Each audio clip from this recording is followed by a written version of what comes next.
Welcome to the Quiet Warrior Show, where we help top leaders find their pathway to incredible success and a lifetime of happiness. Here is your host, Tom Dutta, the Quiet Warrior.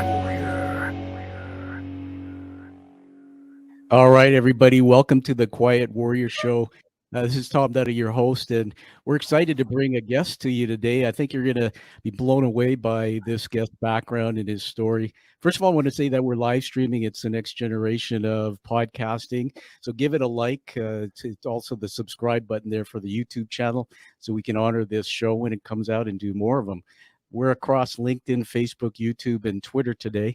And I want to tell you that there's something special about this interview before I bring him in from the green room, because I don't get butterflies very often before doing a show, but I had to work really hard on my deep breathing before I bring this person out. And I'm going to talk about why that is on the show. But everybody, let's bring him on the screen and welcome to the show. If he's there, I see there he is. Clint Arthur. I just finished talking about my anxiety and stress, and he walked away from the. I love it, man. How you doing? Welcome to the show, Clint. Buenos dias. ¿Cómo está? Yeah, I love it. I want to just say to the audience, first of all, why we met, and it was really I was introduced to you, and there was this book that came about. We're going to talk a lot about that today, The Wisdom of the Men. And I saw the front cover, and I got to tell you that when I first looked at it, I was a little skeptical about doing the interview. And I remember I said that to you. Is this going to be a show about how great we are? And then totally the opposite, Clint. When I read the book, dude, every thread in that book I'm going like, that's my story. That's my story. And I think that's why we want to get into that. So welcome to the show. You are a celebrity entrepreneur and so much more than that. First of all, tell us a bit about what a celebrity entrepreneur is and why you do what you do. Well, I don't want to say that first. What I want to say first is you said every thread in the book was your story. And, I really feel like I am every man. I'm just a regular guy. And that's taking me into what celebrity entrepreneurship is. Celebrity entrepreneurship is a person who is an author, a speaker, a coach, a consultant, advisor, an expert of any kind. There's a lot of doctors and lawyers and financial advisors and cybersecurity experts and anybody who ostensibly sells what you do or how you service people. Your number one job is to position yourself as somebody special in the eyes of your customers and prospects. It's not, your number one job is not doing the law pages that you write. Your number one job is not typing on keyboards. Your number one job is marketing who you are to the other people so that they can be excited to pay you a lot of money, because that's the best way to get people great results, is to have them be excited to pay you a lot of money for what you're going to do for them. Because otherwise, probably they're not going to pay you. And second, they're not going to do what you tell them to do if they're not really excited to work with you. So celebrity entrepreneurship is designed to handle that. So what does that mean? Well, I'm certainly not famous.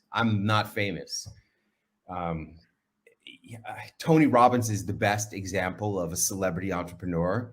And probably a lot of the listeners watching this show think that Tony Robbins is super famous, but I could show you video after video after video of people saying, Tony who? Here's some of them right here. Anybody here know who Tony Robbins is? Do you? No? Do you know who he is? Do you know who Tony Robbins is? No? How about you? You know who he is? Nobody.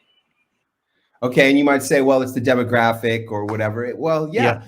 It's the target market. Your target market needs to think that you are as special to them as Tony Robbins is to us, the 0.25% of all people in America who are aspirational, who are trying to make themselves better, who do personal development, go to seminars, do self-help work. We think Tony Robbins is special, but nobody else knows who he is. I was at a dinner party the other night, and there were 5 people sitting at the table besides me and my wife.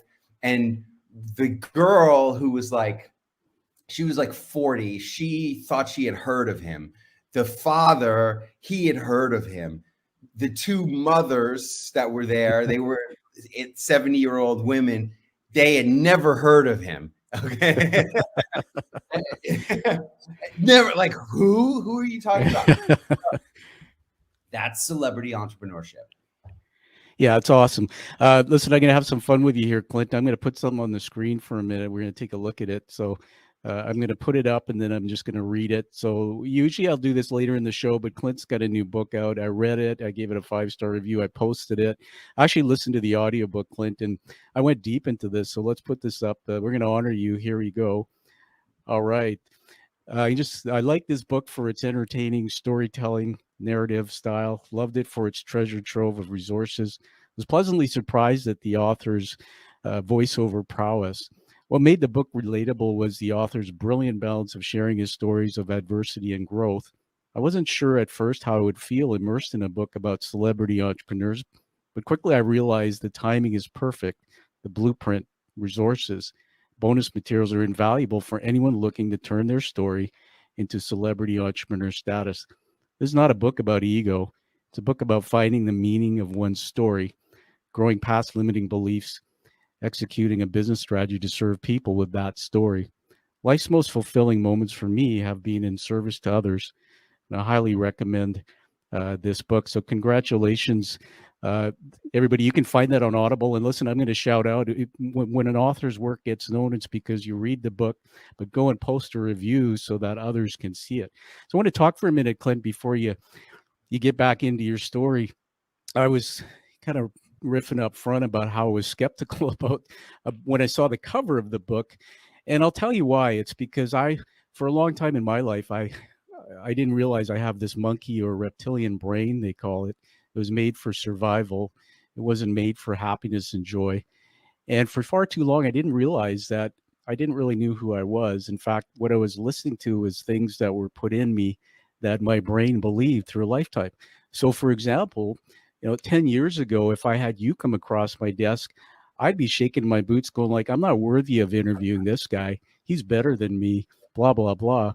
When I finally learned that if I take that rational side of the brain that, we get when we mature, I started looking at your book and go, wait a minute. When I read deep into it, everybody, I saw not only stories and what Clint was trying to teach me, but I saw adversity. He talked about the things that he struggled with in life. He talked about being a taxi driver and getting to where he is. He talked about not just using other people's profiles to be better, which is what I used to do. He talked about having his story and getting it out there through a network of people that he had met. And that's when I realized, Clint, that this book is a home run. So we're gonna just give you a little celebration there. There it is, some fireworks for Clint's book. Thank you. So I have the book on Audible. I'm going to pull up a little clip from it in a minute. But why did you write this book? When I was a little kid, and first of all, I want you to know, you said I talk about being a taxi driver. Being a taxi driver was something that I kept secret for 16 years. I went and graduated from the Wharton Business School, and all of my fraternity brothers, while I was chasing the Hollywood dream for 13 years and driving a taxi to survive, they were all working on Wall Street, making millions and billions with a B. I know of at least 3 of my fraternity brothers who are my close friends, my age, who are billionaires. And they made it themselves. They didn't inherit it. Although everybody had great backgrounds except for me. I was a middle-class kid I grew up in New York City, and I went to public schools in New York City where I met some amazing people, unbelievable connections of people that I met. And we'll talk about them in this interview. But one of them was a man named Frank McCourt, and Frank McCourt taught creative writing in my high school. He was just a guy who'd show up in class wearing corduroy pants and a plaid shirt and a jacket with patches on the elbows, and he would be very tired and had snaggly teeth, and he would tell us stories about when he was growing up in Ireland and the poverty that he and his family endured.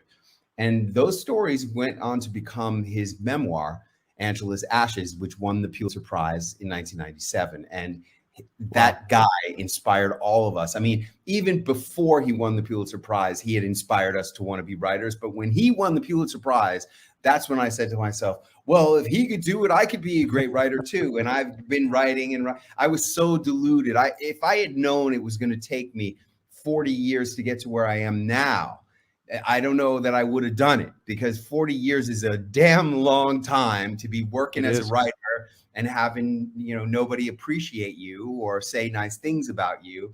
When I was in Hollywood, all I would hear while I was writing my 30 feature film screenplays on spec, which means you write them hoping to sell them. 30 of them was, you're terrible, you suck, this is never going to be anything, you're too old, your writing is terrible. It was nothing positive at all. And that's why I was driving a taxi on New Year's Eve of the millennium, when I had these two guys in the back seat of my cab, and I'm listening in as I'm driving them to a party in the Hollywood Hills. And one guy goes, hey man, did you hear about Mr. Carrera? They made him the last partner right before the Goldman Sachs IPO, and he cashed out $1 gazillion. And I'm like, you guys talking about Chris Carrera? How do you know Mr. Carrera? Chris Carrera was a pledge in my fraternity. He wasn't one of the B billionaires, but he just made $1 gazillion. And on that night, I go home to my little boat on Marina Del Rey, and I pull out my wad of cash out of my sock. I used to hide it there so I wouldn't get robbed. And I'm counting it up, $513. I was special like Chris Carrera. What was he doing tonight, partying at the Rainbow Room? And that's when I said, I can't keep throwing my life away on a dream that ain't never gonna happen. And that's when I quit writing for the second time. That was the second time in my life that I quit writing for many years. I did not write another word until 2009. 8 years. I'm a writer. And why did I write this book? I wrote this book because I am a writer, and I have been inspired to be great by Frank McCourt and my other mentors. My college roommate was a kid named Evan Copelson. His father produced a little movie called Porky's. That I know that was, if you remember that one, that was the number 5 top grossing movie. I remember it well. And then after that, he produced a little movie called Platoon, which won the Oscar for Best Picture in 1987. And then he produced Falling Down with Michael Douglas, and The Fugitive with Harrison Ford, and The Devil's Advocate with Keanu Reeves and Al Pacino, and Seven with Brad Pitt and Morgan Freeman, and a little movie called Eraser with Arnold Schwarzenegger. And I thought, well, if he could win the Academy Award, I mean, I used to smoke joints with that guy, okay? They took me on a vacation to Acapulco, which changed my whole life, because here I am living in Acapulco most of my time these days. And why am I a writer? I've been inspired by my interactions with my connections with these great people. And it's not like any of them ever sat me down and said, okay, you are going to be a great writer. Believe me, they didn't say that. But I sat there and I listened to them. And Frank McCourt would say, you have to write what you know. And what do you really know except your own life? I just want to jump in there, everybody. I'm going on 100 journeys in my head here, Clint, as you're talking. My mind is multidimensional, they tell me.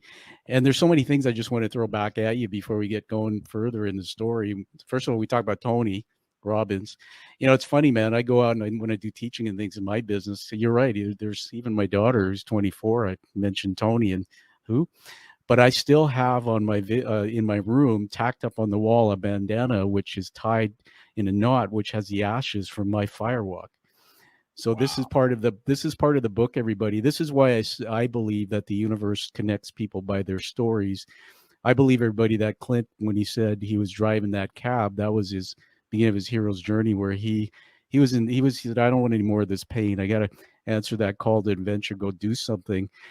that my call to adventure was in 2009. It's funny, dude, you said that. I was actually seeing Tony Robbins, and I did the fire walk. I did it here in Simon Fraser University. We had 3,000 people in a dome, and then we went out, and there was something like 30 fire pits. Cool moss, cool moss. Why I'm saying those things is I'm reading your book, and I'm going like, shit, I'm reliving my story. And that's why the book really caught my attention, because it sent me back in time and reminded me that I was always greatness. I just had these beliefs that I was. And then when Tony did that, I put that on my vision board. I said, if I can do that. But here's the thing about Tony. I want to finish about Tony on this, that I only found him because I was seeking, because I was broken, because there's something missing. And around about 2009, as I wrote about, we had 3 events in our life. One was a loss of a C-level job for me. The other one was a Ponzi scheme where we woke up one morning with 3 kids. We had nothing. And I didn't tell anyone, Clint. That's the thing you said about the taxi. My wife and I have everything, the homes, I'm a CEO, she's a manager of a bank. And we wake up one day and find that everything's gone. We don't tell our kids. We don't tell our parents. People started turning against us because we started behaving different. I'm going like, so what do? I decide to go hang a shingle for a couple of years as a chief operating officer through a buddy of mine at his company. And I say, can you give me some money? Because I want to go see this guy, Tony. And that's part of the journey that started for me. So I want to do something fun again with you here, because we're talking about the book. I'm going to share the screen. Just stand by for a minute. I'm going to bring something on here. Can you see that there? Yeah. All right. We're gonna play a little clip from this book, everybody, and then we're gonna get Clint to talk about it. Whoops. All right, here we go. It was the only acting job I ever got hired and paid for in Hollywood. George H.W. Bush. These days, my mom is very proud every time she talks about my fine Wharton education and the things I learned in the Ivy League about how to be successful. I learned a lot of stuff, enough to fill a whole book. That book is called What They Teach You at the Wharton Business School. I've already gone over a few of the key lessons about how to be successful in business, but when I think about what it was that actually made the biggest difference, I know it was that night after New Year's Eve when I decided I had to change. I had been terrified I would be unable to dig myself out of the ditch that had become my life. With a resume containing only one line item, yellow cab company. But with all the personal development seminars and the experiences provided to me by Justin Sterling and Tony Robbins and Paul Roth in his life transformation seminar, I could afford to quit driving a taxi, and in very short order, I met Allison. I told my dad about her, and he asked, "Does she know you used to be a taxi driver?" It had only been a couple of weeks since I quit. I said, "No, she doesn't." He said, "Good. Don't All right. Tell it. Don't tell it. That's what he said. As everybody, I put that up for a reason, because it was mind blowing for me. Here's the thing. That's how this book is written. And this is not a commercial for your book, dude, because I don't do that. This is a book that can help people. The thing about the book is you told the story about Bush, and most people with ego would go on and talk about how they met George Bush and how great they'd pump it up. But did you notice that what Clint did was he went straight to what was going on in his life, and he connected that to that story? I love it. The book is full of that, everybody. You got to get it. You got to read it. You got to rate it. So I'm going to give it back to you, Clint. Let's talk about something in the book. There was several events in your book. I love some of the stories about your adversity. I think there's some things about alcohol and relationships and whatnot. What do you say to people who pick this book up and go, I can't do that. I can't be like that, who don't get the fact that it's not about trying to hang out with people that are better than you to make yourself feel a sense of self-worth. It's really about surrounding yourself by people who know people so that you can develop and get your story out there. What do you say to people who are stuck? They're stuck on the celebrity aspect of it, the celebrity aspect. Yeah, there's kind of like a anti-celebrity movement going on in the world. And, I get it, but at the same time, you look at the names on the front of my book and you're going to be interested in what do I have to say about all those people whom I have personally met and have photographs with in the book? And this book is not, it's not really about them, although I ask them, most of them, a question that I've been asking. Like I asked George Bush, what's the most important thing you ever learned? And I get kickback on the fact that some people don't like the politics of George Bush, and therefore nothing he has to say is worth listening to. Or the same thing about Jimmy Carter or Bill Clinton or Donald Trump or Joe Biden. Those are the 5 presidents of the United States whom I have personally met, and I have photos with all of them. And what I say to that is, great, your politics are what your politics are. Maybe these people are terrible people. Maybe you think they're awesome people. But whatever the case may be, these are historical people. And you and I are never going to be historical, but they are. They managed to work their way up to the top, and they got to have something that's worth listening to. And I'm not asking them about, how do you make it in politics? I ask them the most important question that I know to ask, and that is, what's the most important thing you ever learned?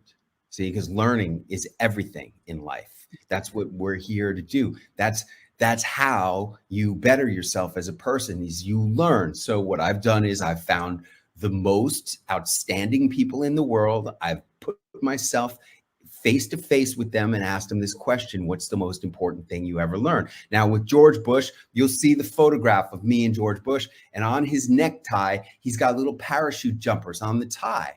The guy loved to jump out of airplanes. That was his thing. And I said, sir, what's the most important thing you ever learned? He said, well, young man, that's a very big question, but I'd have to say, you have to keep doing the things you love in this life. See, now, what does that have to do with politics? Nothing. That's just a smart man who's like 75, 80 years old, giving a few words of wisdom to a young man. And that's what I got from most of these people. And some of them I didn't get that. Some of them I just learned from the situation, like with Joe Biden. I never got to ask him the question, but it was about the whole situation with Joe Biden was about showing up. When I first it goes back to my fraternity brother, Chris Carrera, the guy who made $1 gazillion. He threw a big fundraiser party for the fraternity when I was still a taxi driver, and I couldn't go. I couldn't show up. My dad said, I'll send you a ticket. I'll pay for the whole thing. You got to go. I said, Dad, I can't go. These guys are all millionaires. I'm a cab driver. They're going to ask me, how's it going? What are you up to? What am I going to say? I couldn't show up. And you see, this is the thing, when you don't hear from people, this is something that I've learned. And I haven't said this before on any podcasts or interviews. When somebody disappears, it's not because they don't like you. It's because their life sucks. That's why they disappear. Yeah. When you don't hear from a person, you need to reach out and see what you can do, because they're not showing up because they're embarrassed about what's going on. That's what it's really all about. And that's what I learned ultimately from Joe Biden, because, 9 years later, there was another party with Joe Biden, and I was able to show up for that one because I had already become somebody. Wow, man. I mean, my heart's growing, dude, to like the Grinch Who Stole Christmas in that scene 3 times just because I love you and your story. But what you said there, I went on another journey. I mean, I talk about everybody, when you read the book, like the George Bush thing you just heard about that little crest. When I read that, it's a nugget. It's wisdom. It's something I didn't know. But for the first time, after all the media clips I saw of George, I went, the guy's real. I mean, there's something real. I love how you asked everybody in your book about what's the most important thing you learned, Clint. I think to me in itself, that's worth this book alone, because there's just so much wisdom. I want to talk for a minute with you, and I never shared this before in this way, but about showing up. In 2000, well, my childhood story, all that I talk about a lot. But in 2018, at the height of my game, I fell and had a brain injury and ended up, talk about not showing up. I was literally broken, running out of money, ruminating, slipping into depression, staying a year in my home doing nothing. But I actually ended up applying to Costco, Starbucks, Home Depot for work, because my doc said, get your ass out there because you're going to slip further.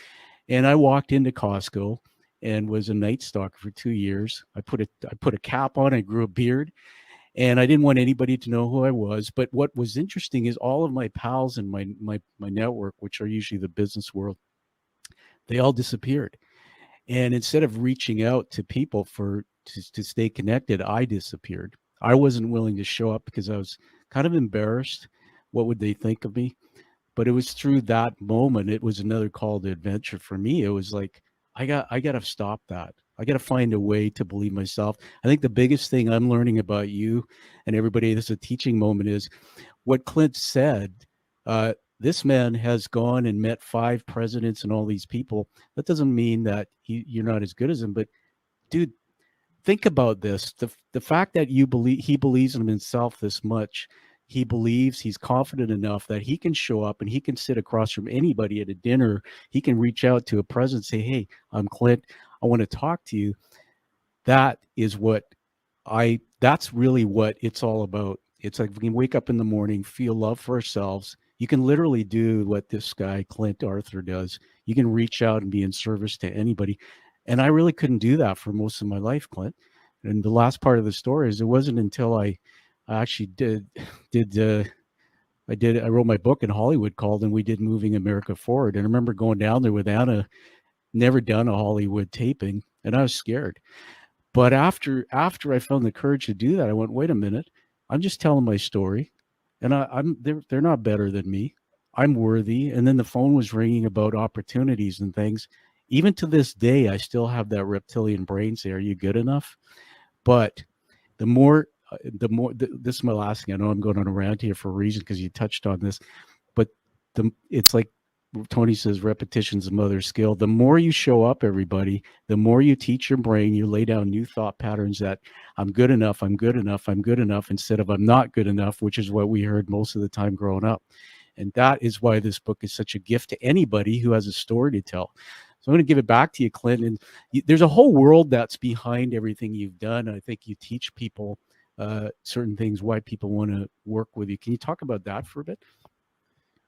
I'm thinking about people disappearing and not showing up. And, these days you walk around New York City and you're like, well, where is everybody? You go to the airport and where is everybody? I'm telling you, because I've been to a lot of empty airports in the last couple of months. And you know what's going on, Tom, is that the whole world is not showing up because people are not happy about themselves. And I'm telling you, this is what they want. They want everybody to disappear, literally and physically. But the literal part is the first step before the physical part. You can't give in to what they want. They want you to disappear. They want you to not show up. And I'm telling you, Woody Allen says it. It's in my book. There's a picture of me with Woody Allen. Say what you want about the guy. He's 100% right about this. 80% of life is about showing up. You got to show up. If you don't show up, you lose automatically. And this is one of the big lessons in the book. Now, what is this really all about? It's showing up bigger, showing up more. Yeah. The tendency of life is to want to not show up because you're not happy about working in Costco or whatever you're doing. And you know what? That's all fine and good. But there was a point in my life when I was driving the taxi, and when I quit driving the taxi, like when I was so scared, it wasn't when I quit driving the taxi, it was when I quit writing. When I quit writing the second time, it was because I was so desperate to just have a normal life. I was trying to be a movie star and a filmmaker and win an Academy Award. But when I got out of it, it was because I just was desperate to want to have a normal life. Because to me, that's probably the most courageous thing of anything, is to just say, I want to have a wife. I want to make some money. I want to own a home. Those are the things that I wanted. And they don't want you to live. They don't want you to show up. They don't want you to be proud of what you're doing. And that's what you need to do. And as far as telling your story, if I don't know your story, I don't know you. See, Tom, I know your story. You're a different class of podcast host than most of them, because most of them don't tell me their story. They're just names on a list. With a lot of people, those would be numbers on a list of vendors that you can select from, whoever has the medium price or the low price or whatever your criteria are. But when I know your story, That's when I know you. That's when you become a person. And the key here is that people buy people. That's right. That's what people buy. So if you really want, if you're an author, speaker, coach, expert of any kind, you really want to make yourself into a person in the eyes of your prospects who you're trying to help. And this whole thing about my story, well, is my story good enough? Well, that's what speakers do. Speakers tell stories, and the only separation between you and any other speaker is your stories. Anybody else can tell the same facts, information, instructions, whatever, which nobody cares anything about. Only thing people want is they want to be entertained by stories. And if you can educate them in the process, then that's the bonus. And your responsibility is to get good at telling your stories. See, I've been telling my stories now for quite a long time, and that's why I've developed some goodness at telling my story. But I also have worked hard as a speaker. I became a speaker because I'm a writer and I wanted to sell more books. And how do you sell more books? Well, a great way to sell more books is to get on stages and talk to people. But what happened is that it awakened this passion in me to want to be a performer. And when I was growing up in New York City, I went to PS 40. I went to junior high school number 104. I mean, how much more normal could a person be, right? Yeah. And in my 8th grade class at junior high school 104, there were 2 guys who were also in plays. I got cast as the lead as Tony in West Side Story. Then there was the drama club, and they did a play called Hair. And in the lead of that play was a kid named Robert Downey Jr. Imagine that. And he and I were both the stars of the plays. So we became friends. We went to see a movie that his father directed. Robert Downey Sr. was a movie director. It was called Putney Swope. I don't really remember anything about the movie. But after the movie, we went to go buy a falafel sandwich in Greenwich Village. And on the store, he ducks into a candy store. I'll be right back. Comes out, opens up a pack of Marlboro Reds, pulls out one. Then he holds up the pack of cigarettes next to his head and goes, and throws it on a pile of trash. And I'm like, huh? Yeah. And he goes, I just wanted one. And it's fascinating because he had a lot of personal willpower, but willpower is not enough. Everybody knows Robert Downey Jr.'s willpower wasn't enough to keep him out of jail for drugs and other problems that he had. But then when he got out, this is the really fascinating connection with Robert Downey. He gets out of jail and he's lucky to get a job working on a movie as a movie star again. And who's the producer? Some chick named Susan Levine. Who's Susan Levine? Well, my wife's name is Allie, and Allie was the president of a animation and computer graphics production company in Hollywood. They would do, visual effects for big movies.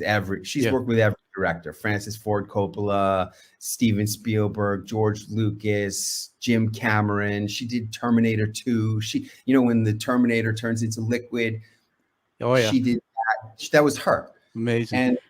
And she had this girl reading the scripts for her and saying why they sucked. That's called the development girl. Well, the development girl was Susan Levine, and Susan Levine meets Robert Downey Jr.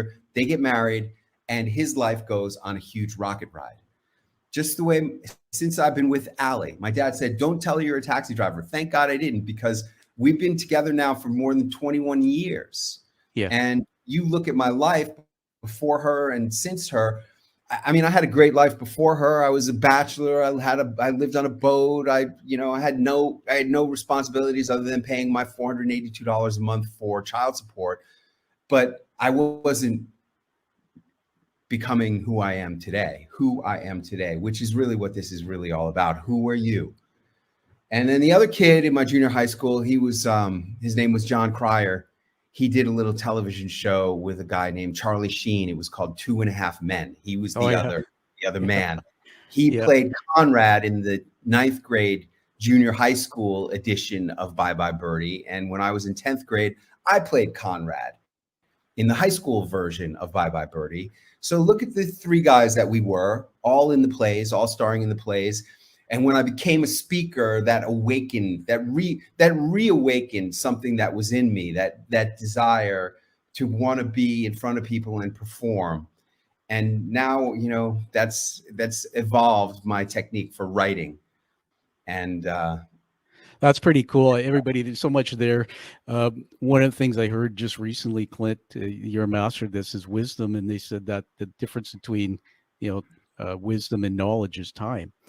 And so everybody, if you're looking for somebody who has walked a path and done something, for example, a maven, then you look at Clint Arthur, what he's done and mastered, his book's all about teaching that. I was thinking also about, the thing about being connected to other people and telling stories. I want to know what you think about this, but they say when you tell your story, you get to, write the next chapter and finish the story your way. I also learned through some of my own development that we're connected by, we learn better. We're wired to hear stories, not facts and figures. And I belong to a Toastmasters speaking club. And it's funny, Clint, and when I did my TED Talk, the audience was full of 1,000 people, and many of them were young. And in my Toastmasters group, there's a diversity, but many of these young people are sitting there. They're going to run the world. They have ideas, they have seeds, they have thoughts, and they want to tell their stories. They're intimidated. They don't feel the courage. The only reason I tell my story and I can live with myself telling it is because I found a deep personal passion to do something with it. So I have a tribe that I'm trying to reach. I have a lot of work to do to figure out how to do it, Clint. But my story's not for everyone. And if I'm telling my story and people can't connect, it doesn't matter. They say, Oprah says it, I read somewhere Oprah says it's maybe 90%. I think research says 80% of people in the world have some form of past trauma. So I'm basically out there to tell my story to the 90%. But here's the thing, Clint. When I grew up, I thought I was like the 10% because nobody else told their story. They covered up their adversity. When you talk about Downey and all these people, all we see, George Bush, is the great little snippets in the media. But when you really tear down that and you look behind it, they're all train wrecks. They all have adversity. They all have learnings. And that's really what we need. And, so for the next generations, everybody, this is an art. What you saw Clint do here, and when you read his book, this is an art that we've got to start doing. I think we can change the world and connect by taking this whole storytelling narrative to a very different level with children and youth who are coming up that just don't know anything about it. Hey, Clint, as we go to wrap up, I want to ask you, in all the interviews, or maybe not a fair question, you asked that question, what's the most important thing you've learned? What's the most important thing you've learned? I usually say that who you are is more important than what you actually do or sell. And that's been the big lesson of my business career. But I also, it's an evolution to the answer to that question, because, who you are means who you really are inside. See, it's not just the way you're perceived. The way you're perceived by your prospects is who you are in their eyes. But then there's the second, more deeper level of who you are, which is who you really are as a person. What are you really made of? And that's what this is all about. This is not about the houses, that's although cool. I have many. It's not about the cars. It's not about staying in the best hotel in Venice, Italy for 2 weeks and writing the book. It's about what happens to you when you do that, what you become. This is all about who you are and who you become in the process of living this life. It's about deepening your character. It's about learning. It's about having the confidence to do my 3 words. I see you have your 3 words. I have my 3 words. My 3 words are freedom, power, and adventure. Love it. My words are about having the freedom to do anything I want, the power to make it happen, and living a life full of adventure, which I have done, as you'll see in the pages of my book. And that's who I am. And that's what life is really all about. Wow, everybody, teaching moment. Just come back, watch that part of the show over and over. And I got to tell you, Clint, publicly here on the show, you got what I want. I look at telling my story is one thing, but I've told my wife, she's Italian, we've dreamed about living a lifestyle. And, her idea, I'm a home chef. So her idea of going to Italy is lying on, in a villa where I serve her martinis and I cook for her. And I'm okay with that.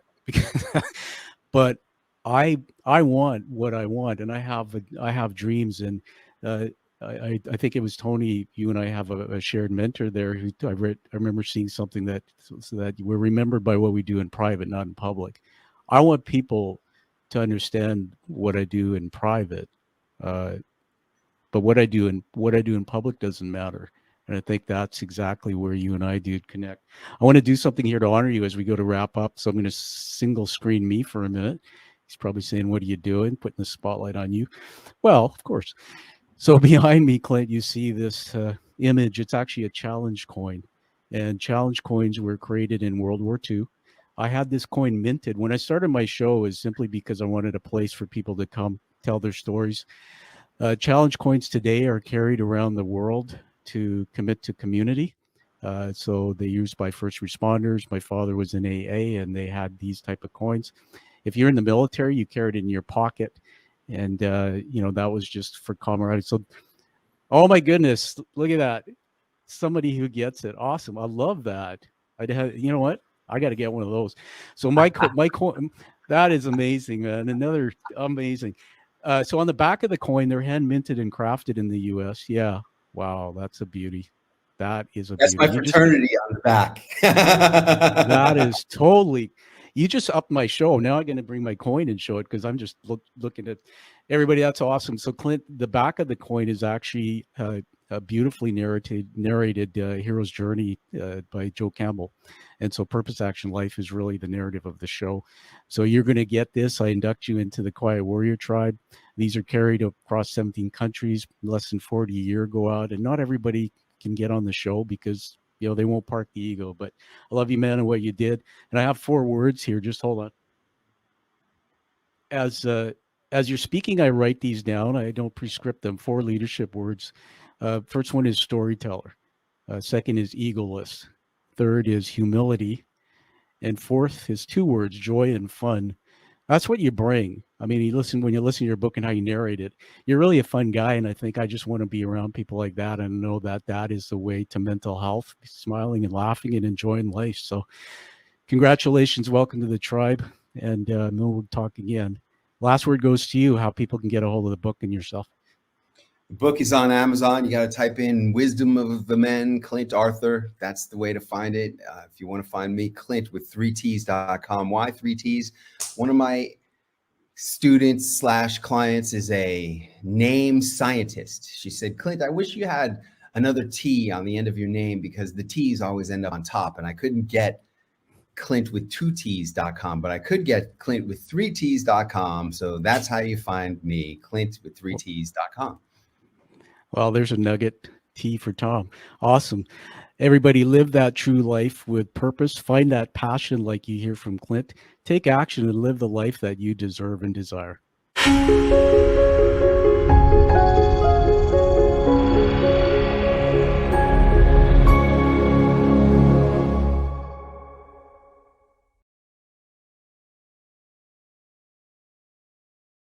Thank you for listening to The Quiet Warrior Show. Create is a motive-based leadership development firm. www.kreat.ca